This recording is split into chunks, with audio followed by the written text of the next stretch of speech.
galera, tudo bem? Bom, professor Thiago Gaurão, e eu vim aqui para gravar esse vídeo para vocês, que é a resolução do primeiro exame de qualificação de 2024. Então vamos à parte de matemática e vamos resolver essas questões. Vamos lá? Bom, a primeira questão diz assim, que é a questão de número 28.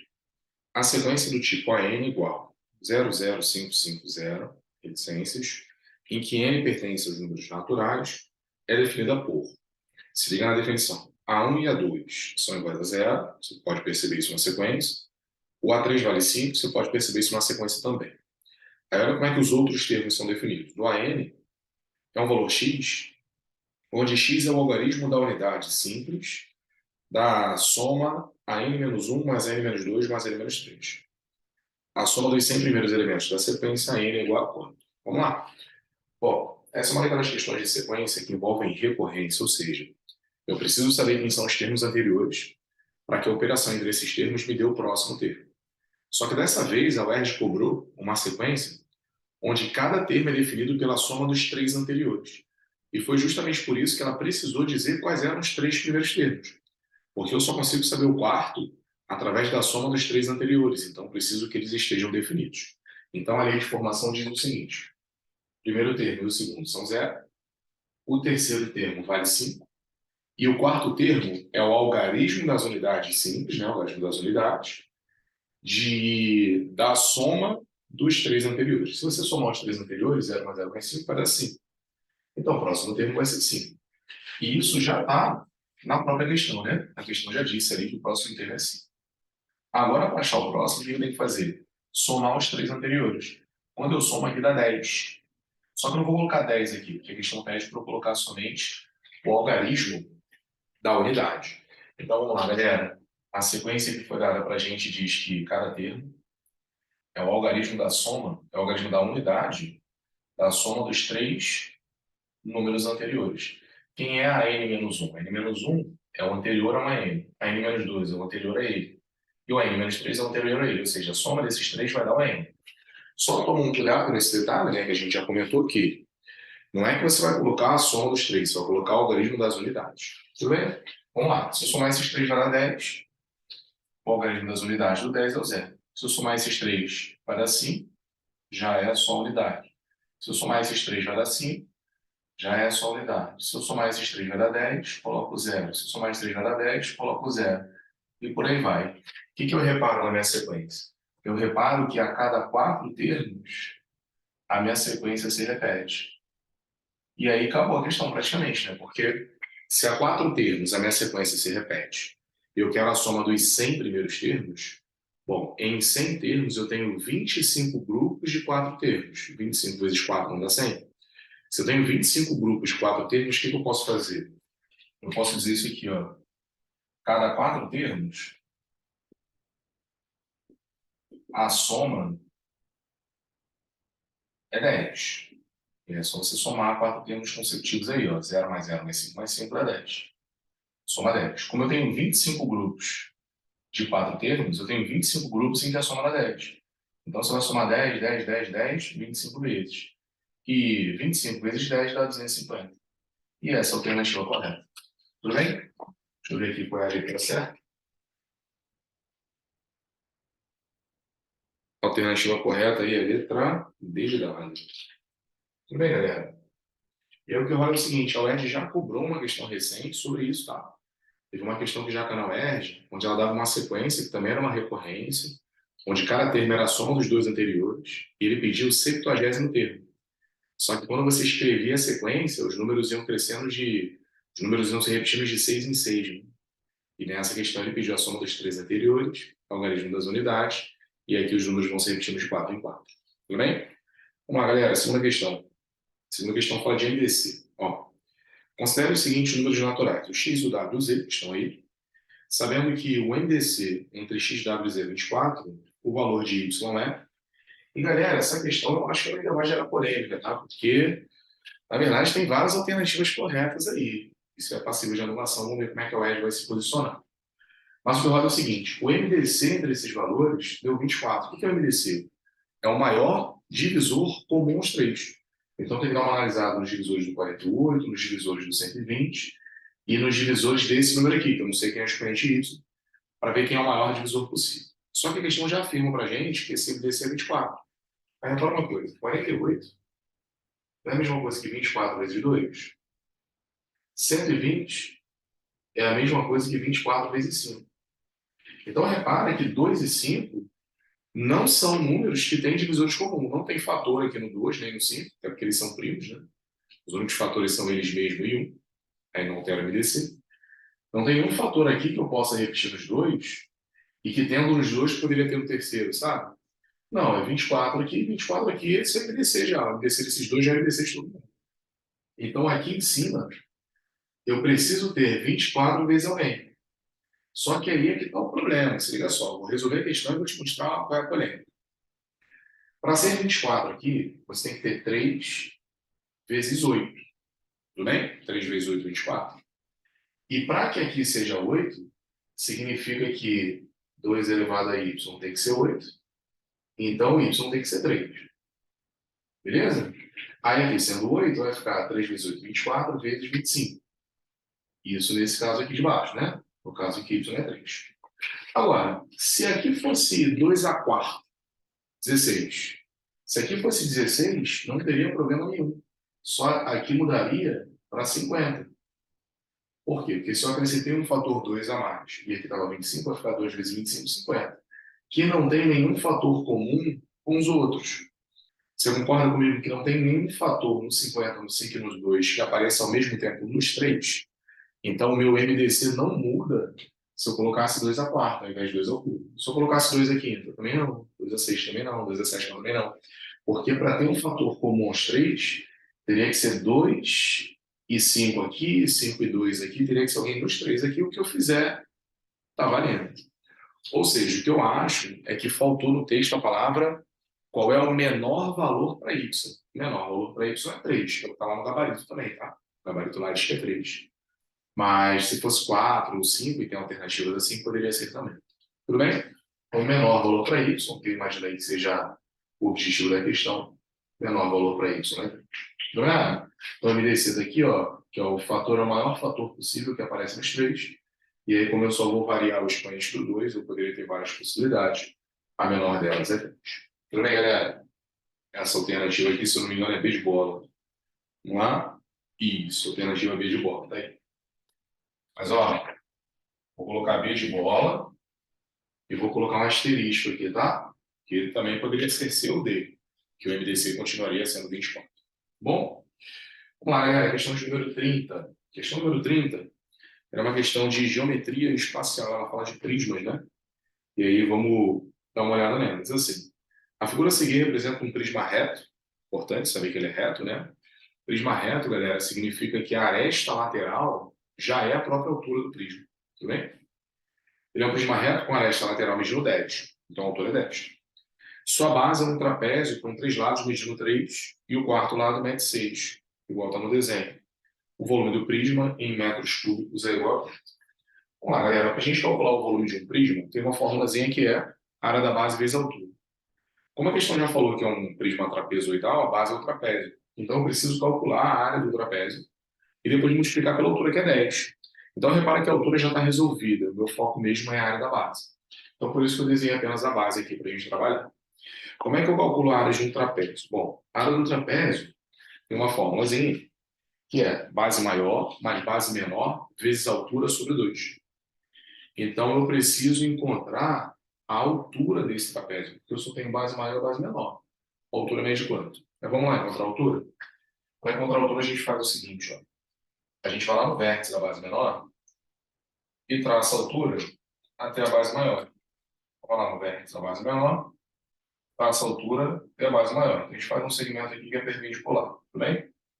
Legal. Como esse trapézio é do tipo isósceles, isso significa que esse triângulo que aparece à direita ele vai ser exatamente igual a esse que aparece à esquerda.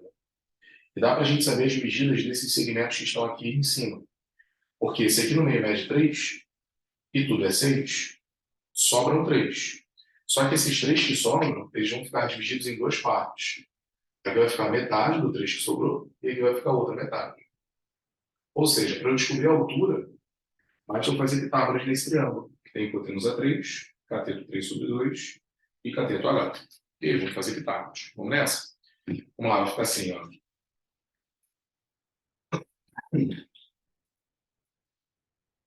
Vai ficar H ao quadrado mais 3 sobre 2 ao quadrado é igual a 3 ao quadrado. Tudo bem? Porque isso aqui, ó, vale 3. Então vai ficar H ao quadrado mais 9 quartos igual a 9. Então H ao quadrado vai ser 9 menos 9 quartos. Galera, 9 menos 9 quartos, você pode fazer do seu jeito aí. Isso vai dar 27 quartos. Então H vai ser a raiz quadrada disso. Raiz quadrada do 4 dá 2. E raiz quadrada do 27 dá 3 raiz de 3. Pronto, encontrei a altura. E agora que eu encontrei a altura, eu vou saber achar a área da base. Só que aí eu já vou direto para o volume, fazer tudo junto. O volume é a área da base vezes a altura. Quem é a área da base? A área da base é a área do trapézio. Base maior mais base menor, vezes a altura. Bem? Vezes a altura sobre 2. Olha o sobre 2 aqui. Ó. Botei vezes meio, tudo bem? Então, base maior mais base menor vezes a altura sobre 2. Isso é a área da base. Essa área da base, eu vou multiplicar pela altura do trapézio. E a altura do trapézio é 10. Então, isso aqui tudo, galera, é a área da base. E aqui a gente tem a altura. Show de bola? E aí o volume vai ser, dá para fazer essa conta com uma tacada só. O 10 vai simplificar com 2. Aqui vai ficar assim. Vai ficar 9. 9 vezes 3, 27. 27 vezes 5, 135. Raiz de 3 sobre 2. Tudo bem? Se não me engano, isso é letra A. A alternativa correta é letra A, 135, raiz de 3 sobre 2.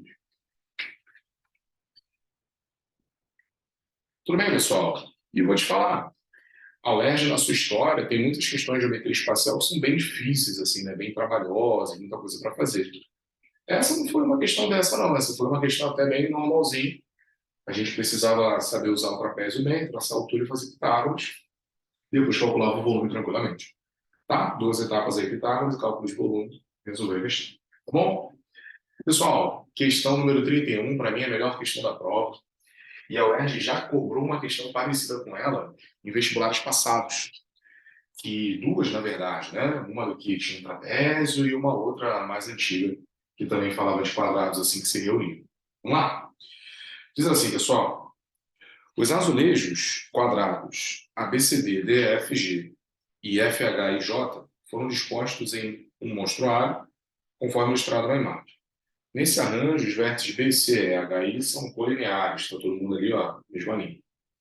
As medidas das áreas revestidas pelos azulejos azul, laranja e branquinho em centímetros quadrados são respectivamente 93, 157 e x, que a gente não sabe. O lado em centímetros do azulejo de menor área é igual a... Pô, galera, que questão legal é essa? Vamos, presta atenção, ó. A questão está me dizendo que a área desse aqui é 93, a área desse aqui é 157, a área desse aqui é x. Eu vou escrever aqui, tá? A área desse aqui é 93, a área desse aqui é 157 e a área desse aqui é x. Tudo bem? Questão de duas áreas aí. E ela quer saber quanto que vale o lado do menor. Bom, se eu souber a área do menor, eu consigo saber o lado tranquilamente, porque a área do quadrado é lado ao quadrado. Aí o que eu preciso reparar para conseguir fazer essa questão? Dá uma olhada, galera. Percebam que esse triângulo que aparece aqui, ó, que é o triângulo DCE, tudo bem? Vou dar uma pintada nele aqui de vermelho. Esse triângulo. Esse triângulo é exatamente igual a esse aqui. Eu quero mostrar para vocês por que eu tenho certeza que esses triângulos são iguais. Vamos lá. Na matemática, a gente diz que dois triângulos são iguais quando eles têm exatamente os mesmos lados. E eu vou mostrar isso para vocês através dos ângulos. Repara. Se você reparar nesse triângulo, tem 90 graus, nesse triângulo também. Tranquilo? Se você reparar nesse triângulo, tá vendo esse ângulo azul que eu estou marcando aqui em cima? Esse ângulo aqui eu posso chamar de alfa. Se esse ângulo mede alfa, esse ângulo verde que eu estou marcando aqui embaixo, vou chamar de beta. Eu não sei quanto eles medem, tá? Um alfa, o outro beta. Agora, o que eu sei é que se já tem 90 aqui, que a soma desses dois é 90 graus. Então, alfa mais beta dá 90, beta mais alfa dá 90. Tá. Só que repara aqui embaixo. Se você juntar o ângulo verde, o de 90 e esse terceiro ângulo, tudo dá meia volta. Meia volta são 180 graus. Como já tem 90 aqui, faltam 90 para esses dois. Se aqui já tem beta, falta quanto para completar 90? Alfa. Então repara que esse ângulo aqui, ó, ele também é alfa. E se aqui tem 90, falta 90 para esses dois. Se aqui embaixo é alfa, significa que aqui em cima é beta. Legal? Então repara que eu já sei que os triângulos têm os mesmos ângulos. Isso não é garantia de igualdade, tá? Quando dois triângulos têm os mesmos ângulos, isso é garantia de proporcionalidade, que é aquela ideia de semelhança. Então eu já sei que esses triângulos são semelhantes. Só que olha que interessante. Isso aqui não é um quadrado? Se isso é um quadrado, os lados são iguais. Então o lado DE tem o mesmo tamanho do lado EF. O que isso significa? Significa que eu tenho triângulos semelhantes, mas elas têm a mesma hipotenusa. Eles têm a mesma hipotenusa. Se tem a mesma hipotenusa, significa que a razão de semelhança é de 1 para 1. É 1. Então, se a hipotenusa é igual, os triângulos são iguais. O cateto pequeno desse vai ser igual ao cateto pequeno desse, e o cateto maior desse vai ser igual ao cateto maior desse aqui. Combinado? Então, eu provei pelos ângulos que são semelhantes, e como as hipotenusas são iguais, essa semelhança se dá na relação de 1 para 1. 1 para 1 é igualdade. Combinado? Tá. E o que me ajuda a saber que esses triângulos são iguais? Vou fazer Pitágoras nesse triângulo aqui. Como é que eu faço Pitágoras nesse triângulo? Eu vou pegar a hipotenusa ao quadrado, que é o DE, igual a DC ao quadrado mais CE ao quadrado. Deixa eu escrever isso aqui em cima para você ver. Ó. Vou apagar um pouquinho aqui a figura, para eu poder usar esse espaço. Então vai ficar DE ao quadrado igual DC ao quadrado, CD ao quadrado, vou botar CD, mais CE ao quadrado. Aí vamos lá. Quem é DE ao quadrado? Repara uma coisa, galera. Quando eu pego esse segmento e elevo ao quadrado, isso não vai dar a área do quadrado que estava aqui? Porque esse segmento DL é o lado do quadrado. Quando eu pego o lado e elevo ao quadrado, isso dá a área do quadrado. Então, o segmento DL ao quadrado é 157, que é a área do quadrado. O CD é a mesma coisa. Quando eu pego esse ladinho e elevo ao quadrado, eu acho a área do quadrado que tem esse lado. Então, CD ao quadrado vai dar 93, que é a área do quadrado. Olha que interessante essa questão. E o CE ao quadrado? Bom, CE ao quadrado que eu quero descobrir, né? Eu quero saber o valor de CE. Beleza? Então a gente vai ficar com, aqui embaixo, ó, CE ao quadrado igual a 157 menos 93. Isso dá 64. E essa, galera, é a resposta da questão. Por quê? Porque se o CE ao quadrado dá 64, é porque a área dentro do... É porque o segmento CE ele vai valer 8. Tá, e daí, professor? E daí que o segmento CE está oposto ao ângulo alfa. Quem é que está oposto ao ângulo alfa nesse triângulozinho? É o lado do quadrado pequeno. Então, o lado do quadrado pequeno ele vai ter a mesma medida do CE, já que os triângulos são iguais. Então, o lado do quadrado pequeno vale 8. Resposta letra D. Tudo bem? Maneiro. E não é a primeira vez, né? Como eu já te disse, a UERJ já cobrou isso em outras questões, onde ela usa essa relação de que o lado ao quadrado corresponde à área do quadrado que tem aquele lado. Tudo bem? Então, esse ladinho ao quadrado tem o valor da área do quadrado que está associado a ele. Beleza, pessoal? Tudo bem?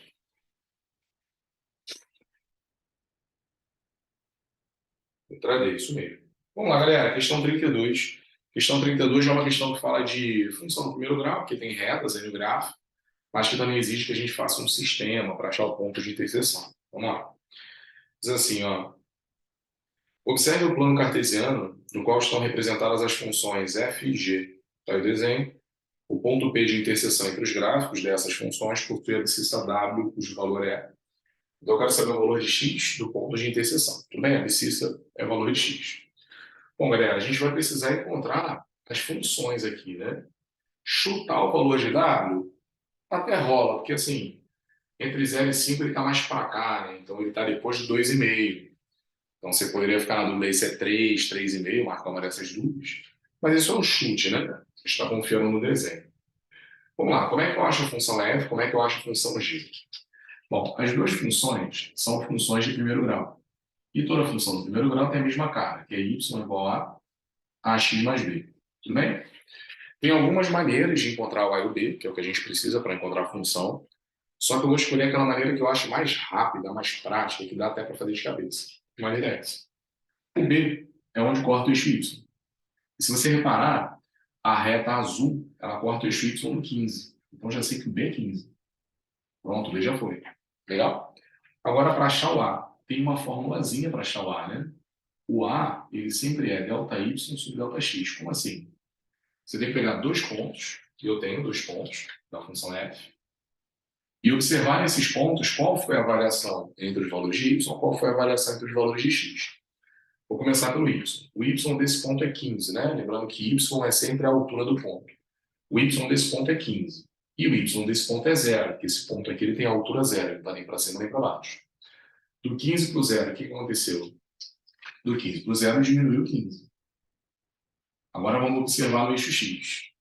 Bom, o valor de x desse ponto é zero, porque o ponto não está nem para a direita, que é positivo, nem para a esquerda, que é negativo, está no meio, então ele é zero. E o x desse ponto é 5. Do zero para o 5, aumentou 5. Quando você divide menos 15 por mais 5, isso dá menos 3. Pronto. Esse é o valor do coeficiente angular. Menos 3 é ΔY sobre ΔX.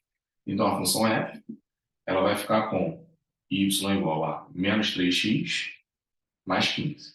Beleza? Agora eu vou fazer a mesma coisa, só que para a função g. Eu vou fazer de vermelho, já que ela está de vermelho aqui. Bom, toda função do segundo grau é do tipo y igual a x mais b. Vou usar até as mesmas letras, tá? O b é onde corta o eixo y. E aí você pode ver aqui que a linha vermelha corta o eixo y no 1. E o a é ΔY sobre ΔX. E novamente eu tenho dois pontos. Então eu vou conseguir observar o que está acontecendo aqui, né? Então, por exemplo, ó, desse ponto aqui para esse, eu subi uma unidade. Então a variação de y é mais 1. E desse ponto para esse, eu andei uma unidade para a direita. Então o valor de ΔX também é mais 1. Então aqui vai dar 1. Ou seja, essa função g é uma função do tipo y igual a x mais 1, que é 1x mais 1. E aí o que eu faço com essas informações agora? Bom, eu tenho que pegar a equação da f, a equação da g e montar um sistema. O sistema, não sei se vocês estão ligados, mas o sistema ele me fornece valores de x e y que funcionam nas duas equações.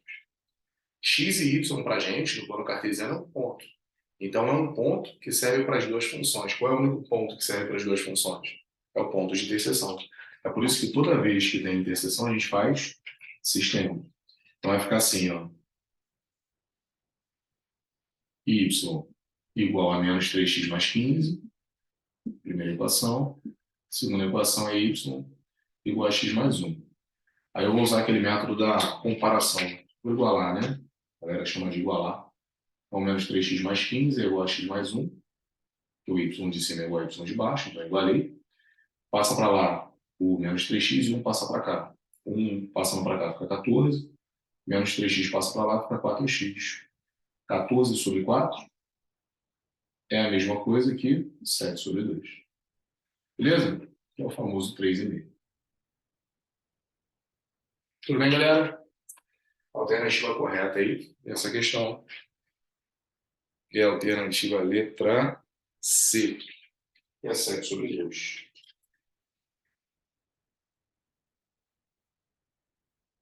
Tudo bem, pessoal? Show de bola? Bom, só faltam duas agora. Vamos lá? Questão de número 33 é uma questão que fala de matemática financeira. Aliás, o texto da questão é muito legal, que ela gera, que ela sempre faz isso, né, o que é muito bacana, que ela gera um pensamento sobre como é que funciona, né? Como é que o banco lucra um dinheiro. Uma pessoa coloca o dinheiro lá e investe. Ela vai receber um retorno daquele dinheiro, uma porcentagem. Só que outra pessoa, ao invés de investir, ela está sem dinheiro, então ela vai pedir emprestado. Então ela tem que pagar uma porcentagem. E você percebe claramente que a taxa de juros que se paga numa dívida que você faz, né, num dinheiro que você compra, né, num dinheiro que você pega no banco, é maior do que a taxa de juros da pessoa que investe. Aí essa diferença é que o banco fica. Tudo bem? Vamos lá, galera. Diz assim, ó. Os clientes de um banco podem realizar apenas duas operações financeiras, esse banco aí.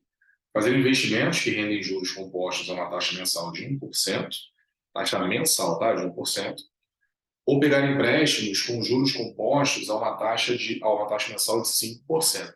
Só aí tu já percebe que o negócio é discrepante, né? Se eu botar meu dinheiro lá, eu recebo 1% ao mês, do dinheiro que eu coloquei. Agora, se eu pegar um dinheiro emprestado, eu tenho que pagar 5% ao mês. Tem uma diferença aí que fica por banco. O banco usa o dinheiro dos investimentos para conceder os empréstimos, obtendo lucro nessas transações. Consegue um cliente X investir R$ 1.000 e que o banco emprestou esse valor ao cliente Y. Após 12 meses, né, o cliente X recebeu o montante pela aplicação desse período e Y quitou o empréstimo. Aí repara uma coisa, depois de 12 meses o cliente X recebeu o montante pela aplicação desse período, ou seja, ele deixou o dinheiro lá, não mexeu, deixou rendendo lá 12 meses, no final ele pegou. Já o cliente Y, ele só quitou depois de um ano, depois de 12 meses. Então, assim, por mais que ele tivesse parcelas a pagar e tal, não pagou nada não. Ó, tô devendo aqui 1.000. Deixa rolar, todo mês vai render lá, vai aumentar 5% sobre o saldo devedor, né? Então ele deixou até o final. Admitindo essas aproximações aí, o lucro em reais obtido pelo banco nessas duas operações financeiras é igual a quanto? Vamos lá, ver qual lucro o banco teve. Vamos lá, galera. Um pensamento, uma premissa, né, que a gente vai usar nessa questão é a seguinte. Perdão. Toda vez que aumentar 1%, significa que o seu dinheiro ele deixou de ser os 100% que ele era e ele passou a ser 101%. Por quê? Porque quando aumenta 1%, você já fica com os 100 que você tinha, mais um que aumentou, mais 1% que aumentou. Então você fica com 101%. E 101% é a mesma coisa que 101 dividido por 100. É só você voltar das casinhas, vai dar 1,01. Por que eu estou dizendo isso para vocês? Porque olha só, a pessoa X, ela colocou R$ 1.000 lá de investimento. Isso é o que ela colocou. Depois de um mês, ela vai ter 101% desses 1.100. E como é que eu escrevo 101% de 1.100? De 1.000? Perdão, vai ter 101% de 1.000. Como é que eu escrevo 101% de 1.000? É só fazer 1.000 vezes 101%. Então vai ficar 1.000 vezes 101%. 101 sobre 100, 1,01. Que é o que a gente chama de fator de correção, né? O fator multiplicativo. É o númerozinho que eu multiplico no valor que eu coloquei lá para saber o quanto eu vou ter no mês seguinte. Só que para o segundo mês vai acontecer exatamente a mesma coisa. Aquele valor já aumentado, esse valor já maior, aqui ela tem R$ 1.010 no banco, tá? 1%. Aqui vai dar R$ 10, então ela tem R$ 1.010 no banco. Esses R$ 1.010, eles vão aumentar 1%. Então eu vou ficar com 101% desse valor. E 101% é 1,01. Então eu vou multiplicar por 1,01 de novo, para saber o quanto eu tenho depois de 2 meses. Só que você vai multiplicando por 1,01 até o 12º mês. Então aqui vai ficar 1,01 elevado a 12. Legal? Isso aí é o quanto de dinheiro ela vai resgatar depois de um ano que ela deixou esse dinheiro lá de investimento. A mesma coisa acontece para o cliente Y, né? O processo é o mesmo, só que ele vai pagar esse valor, né? Então ele pegou emprestado R$ 1.000. Aí no primeiro mês, quanto que ele deve? 105% do que ele devia, porque ele deve o que ele devia mais 5% de juros. Então tem que multiplicar por 1,05, que é 101 sobre 100. Então são R$ 1.000 aí da dívida, vezes 1,05. Só que isso vai render ao longo de 12 meses. Então, como você vai multiplicando sempre por 1,05, que é 105% maior do que ele devia no mês anterior, então vai ficar 1,05 elevado a 12. Quanto que o banco lucrou? Repare, isso aqui o banco deu, isso aqui o banco recebeu.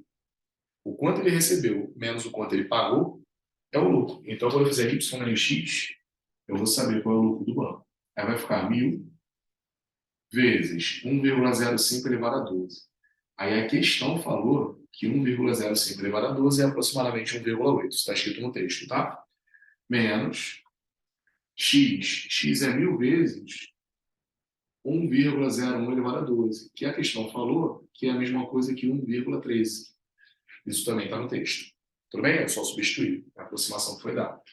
Então, Y menos X, que é o lucro do banco, vai ser 1.000. Aí bota em evidência aí, ó, 1,8 menos 1,13, isso vai dar 0,67. 1.000 vezes 0,67, isso dá R$ 670.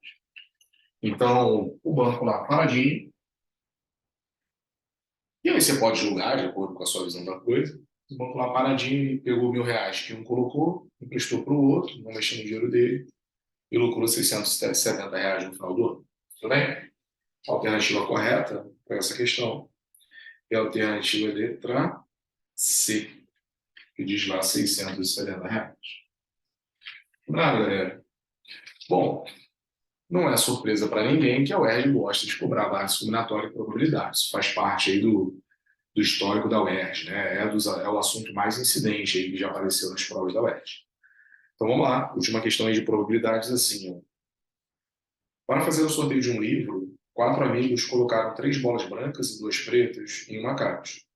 Decidiram que o primeiro a retirar uma bola preta ficará com o livro. Olha só. Na ordem alfabética de seus nomes, cada um retira uma bola ao acaso, sem devolvê-la à caixa. Não tem reposição.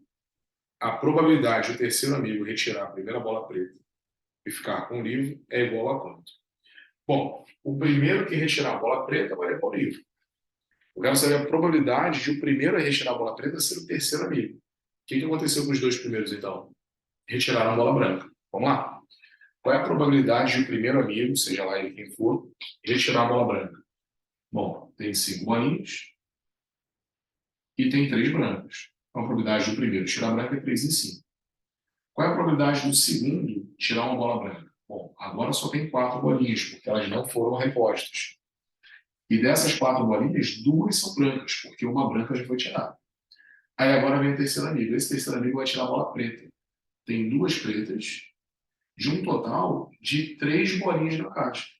Por que só tem 3 bolinhas? Porque das 5, 2 já foram retiradas pelos 2 primeiros amigos. Pronto, o primeiro tirou branca, o segundo tirou branca, o terceiro tirou preta, sem reposição. Aí tu simplifica aqui, ó, 4 com 4, 3 com 3, isso vai dar um quinto, que é a mesma coisa aqui em porcentagem, né? 0,2, isso aqui é 20%. Tudo bem, pessoal? Isso aí é o que está na alternativa letra D de bola. Beleza? Bom, galera, considerações finais aí sobre a prova da UERJ. Minha opinião sobre a prova é a seguinte: a prova esse ano, né, esse primeiro ano de qualificação, ela não teve questões difíceis, que de vez em quando aparecem na prova da UERJ. É comum que a UERJ cobre uma questão assim bem difícil na prova, bem mirabolante, você tem uma ideia extra e tal. E no ensino não, se você reparar as questões, elas são questões bem técnicas, né? Tem uma questão de sequências, que não é nem PA nem PG, coisa que a UERJ gosta de fazer, tá? E é só você escrever um pouco mais que você consegue observar. Tem uma questão de MDC, que é você pensar um pouquinho ali qual seria o expoente, mas também é nada mirabolante. Uma questão de prisma, em que se tem que calcular o trapézio sem altura, então tem que descobrir a altura do Pitágoras, também tudo normal.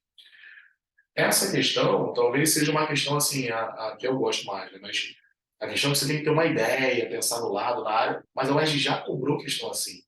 Então, para quem fez as provas antigas, não deve ter sido surpresa, tá? Você pode ter acertado ou não, conseguido fazer ou não, mas eu imagino que boa parte dos alunos, quando olharam essa questão, falavam assim, poxa, tem uma parecida que a UERJ já cobrou.